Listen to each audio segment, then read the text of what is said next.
Well, hello guys. I have a guest on my channel today, second guest, and it's very exciting to have my father with me. We are going to be talking about the time we went to Iceland together.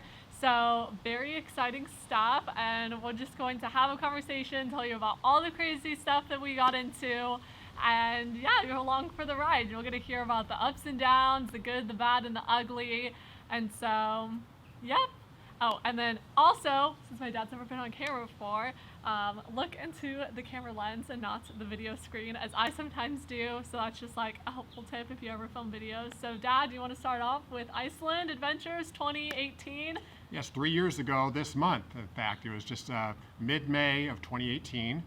And I started out my trip to Iceland on a Wednesday afternoon. I took the day of Wednesday off and flew to Seattle because there's no non-stops to Reykjavik, so you have to go through some other city. So I went through Seattle, and I got to Seattle around 1 o'clock in the afternoon, and then a couple hours later, I got an Iceland Air flight and winged my way to Reykjavik, and it's about a 7-hour flight. And with a 7-hour time change, added up that 14 hours, so I got there early Thursday morning. I would say early, we landed about 6 a.m. in Reykjavik, got off the plane, got my luggage, got a rental car, zipped about a half an hour from the airport because it's outside of town. I got in, went and picked up Stacy, found on the GPS because she was staying at a place overnight or for a couple of nights there, and so she's waiting for me.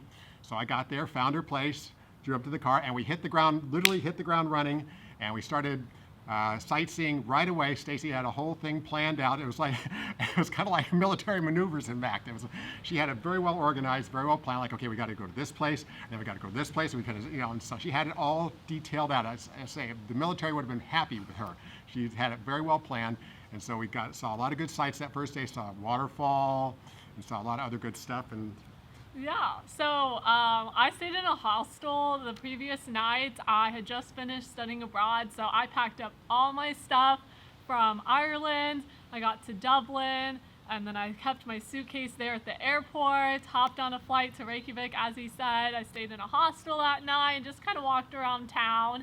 And then I didn't want to waste time. We only had 4.5 days together to get all the way around the island. There's a thing called the Ring Road, and it's like the main highway in Iceland. And so I was like, we have to see all the stuff. we did it in record time because if you take a guided tour, it takes like maybe 7 or 8 days to do it. And people were amazed when I would tell them later about the trip to Iceland. So we did it in 4.5 days ago. Kind of like, what? So we booked that baby around Iceland. Yeah, we did not waste any time. Nope, not at all. There was one day where we woke up for the sunrise, and the sunrise is really early there, so we had to wake up around 3 a.m. And then we got to the beach, and unfortunately the beach, because there was a cliff side, kind of hid the sunrise. But we did have the beach to ourselves. It was very windy that day. It's very windy. It's nice black sand beach, very pristine, almost no one else there. So we had the beach pretty much to ourselves, as Stacy was saying. But it was cold and windy. Talk about wind chill factor. I was freezing. And luckily I had one of these. This is a little wool cap that I got in Iceland. It says 66 degrees north Iceland. And that came in very handy because it was cold, but it was very beautiful, so it was good. It was all good, but it was cold. Yeah, and then after that, we went to see this abandoned plane, which is very popular. Celebrities and Instagram made it very popular, and so it's just like off the side of this road, little parking lot. There's actually signs before there that's like, not the plane ride, like don't trespass private property, and so you have to walk, I think, a mile or two. Yes, there's a mile across this big flat sand area. It's like completely deserted. I mean, Yes. it's like Nothing in sight. nothing in sight at all. There's no food stores, nothing. It was just deserted. But that's what's so great It's about beautiful. Iceland, is Yes. that it's not touristy like that. And so we get to the plane and the sun came out. And so I was taking off my jacket, I was taking off my beanie, and I was like, oh, it's warm outside, it's hot. And I'm in my tank top, walking back, and you're like, here bundled up, and it's just, I was very used to the cold weather from Ireland, that when the sun comes out in Ireland, even if it's like 35 or 40 degrees, I'm like, it is toasty. But me being a Southern California wimp that I am, I'm not used to this cold weather, so I'm cold. As she said, she's taking off her clothes, peeling off layers and stuff like that, and I'm going, ooh, that's still cold. So anyway, but it was all fun. And when we were there, they tell you not to climb on the plane. But of course, people are climbing on the plane anyway. I took pictures of the people climbing all over the plane because, disobeying the rules. But anyway, and these people that were there, they had a balloon. I got to tell you this story, the balloon. Yes, the balloon. They had a little balloon, like a party balloon, just a little balloon. They're playing around with it, and then it popped. The inevitable, it popped. And instead of picking it up like you'd think they would, they just left it there on this pristine beach. Not one piece of trash on there. And they left it, and well, I had it, and anyway, I had it in I don't have it with me now.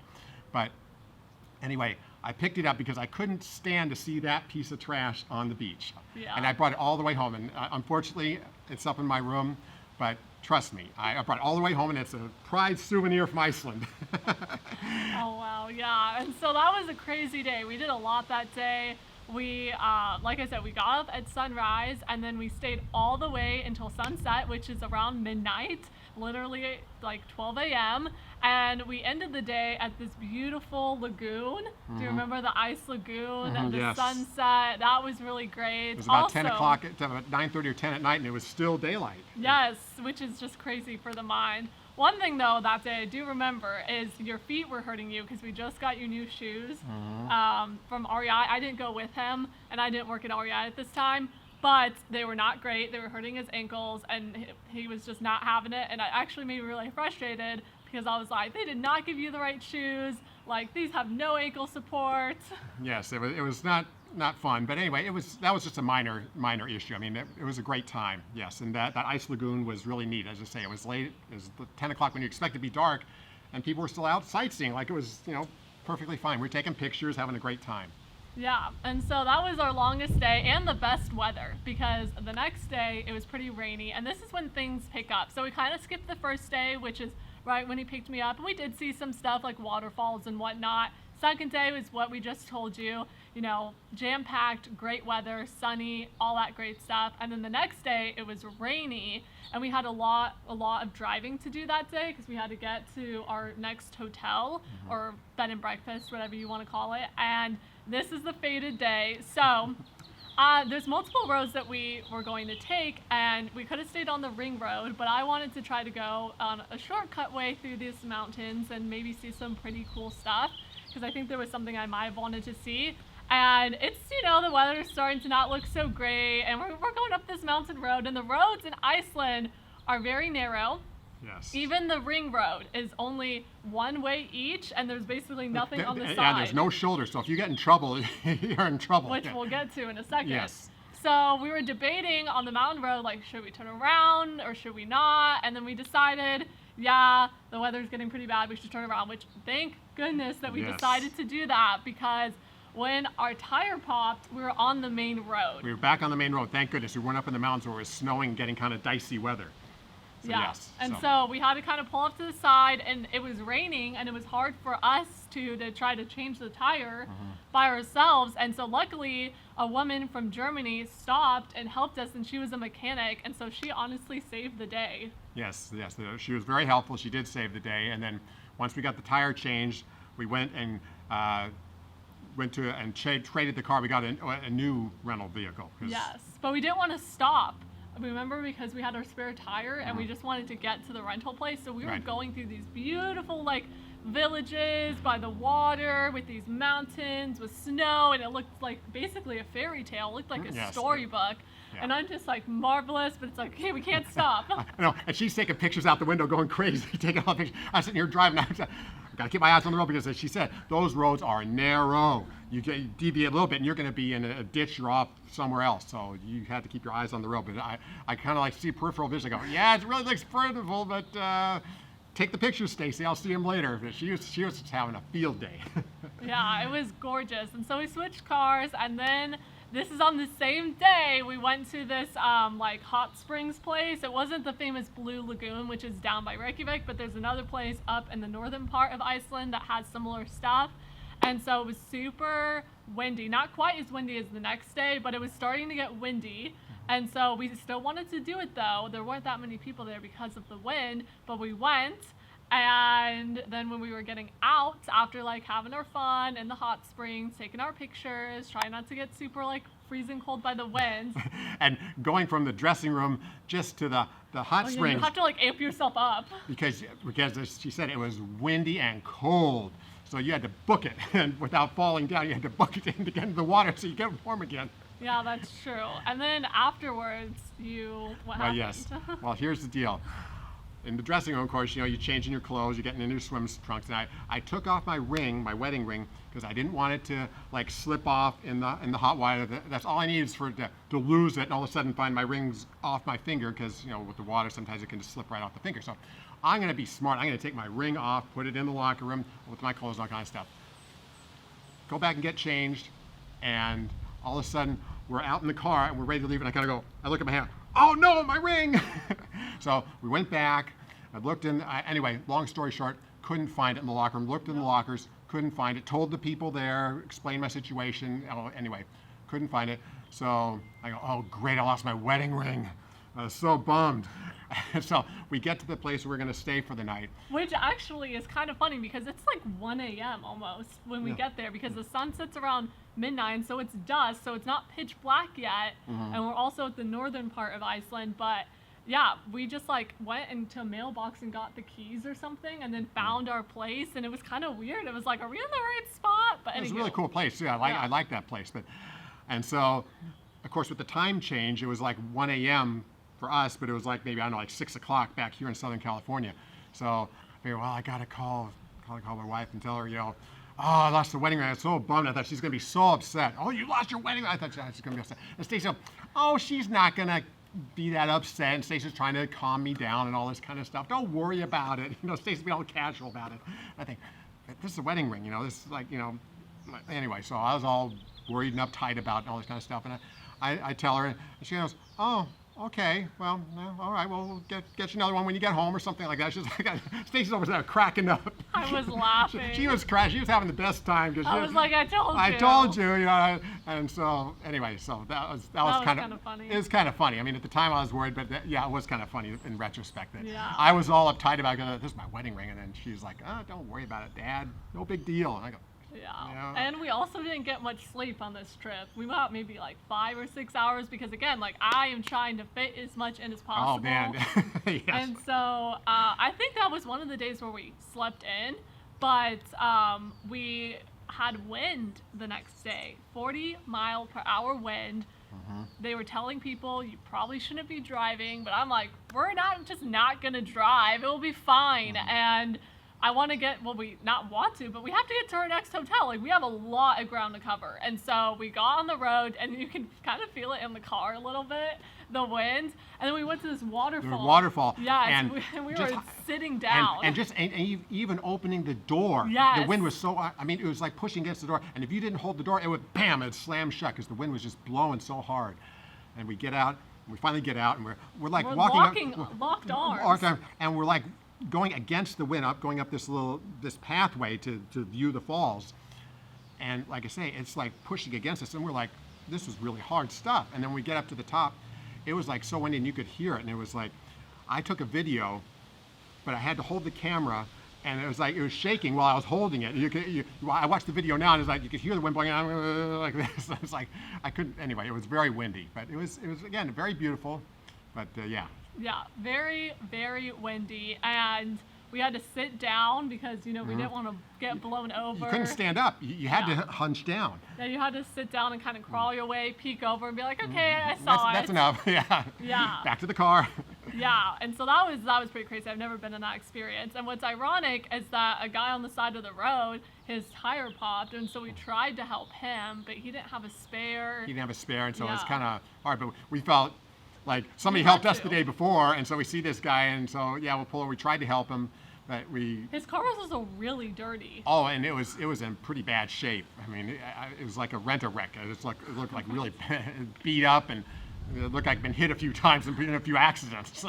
Well, yeah, not just that, but I think he already put his spare on the car, and then another tire popped. So it's like he already went through it. Anywho, so then we get behind this bus, and it was like this blue bus with an orange stripe around it or something like that, and it's going like 5 miles per hour. And again, the roads, it's one way, and so you kind of have to wait for the perfect opportunity to make sure no car is coming, and then it's going so slow, and it's also kind of veering a little bit. Do you remember that? Well, because it's so windy. Yeah, it's big and it's windy. Right, and so the wind, hitting the side of this big bus kind of pushes it around.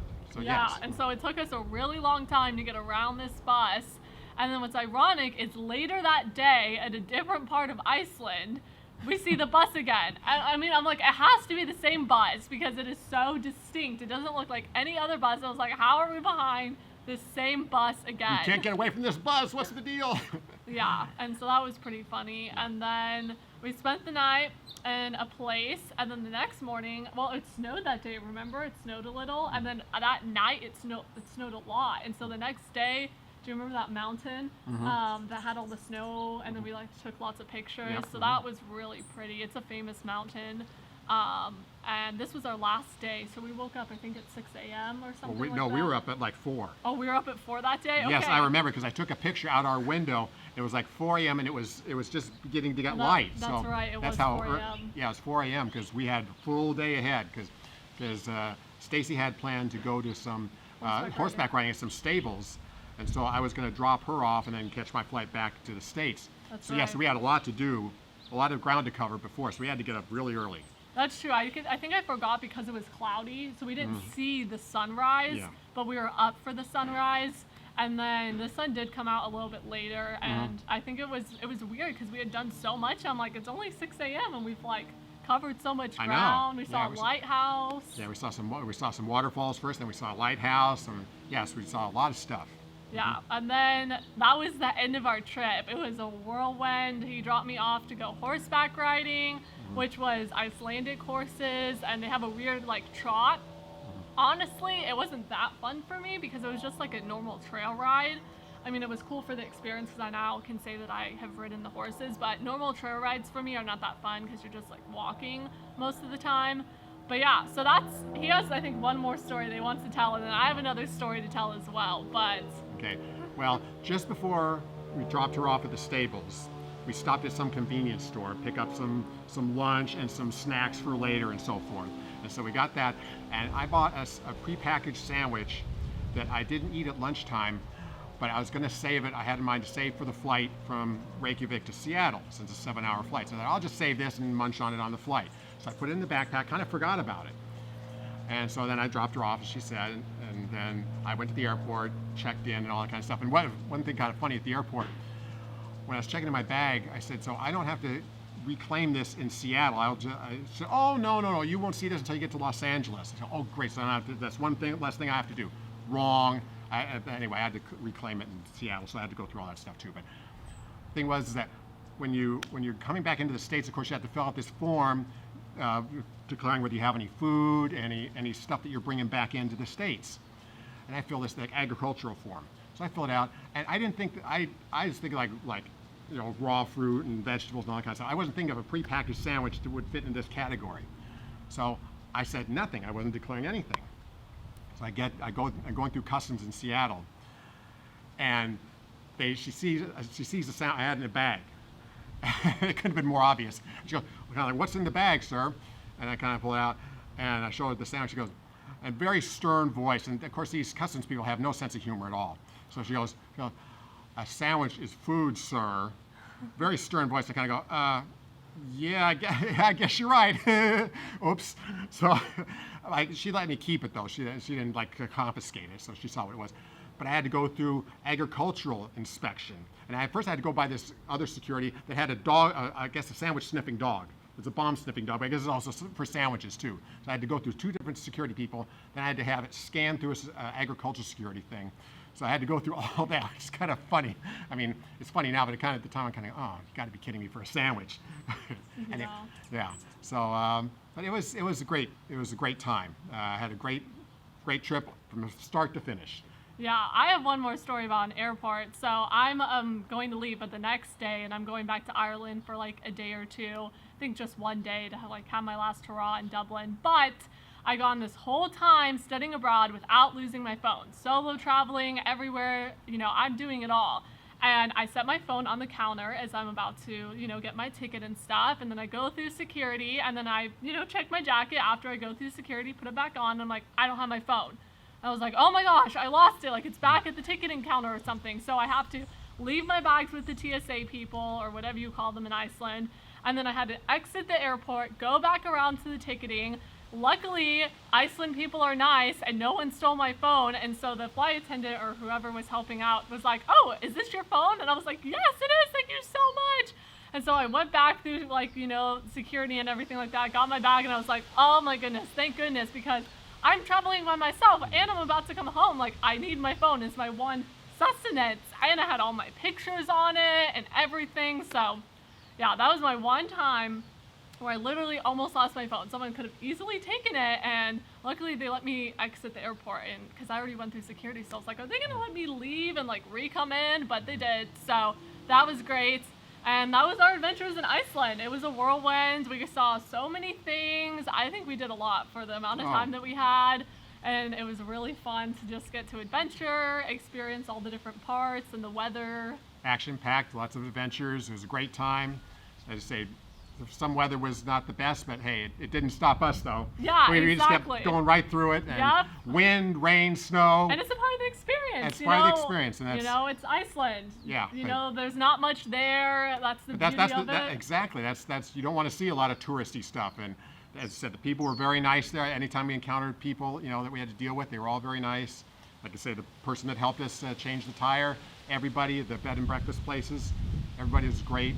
And like I say, just driving through there, you just look around and there's just nothing. Very desolate. Very desolate, just very scenic stuff. So if you want to go to a place that you're going to see just nature at its best, go to Iceland. Yes, definitely go to Iceland.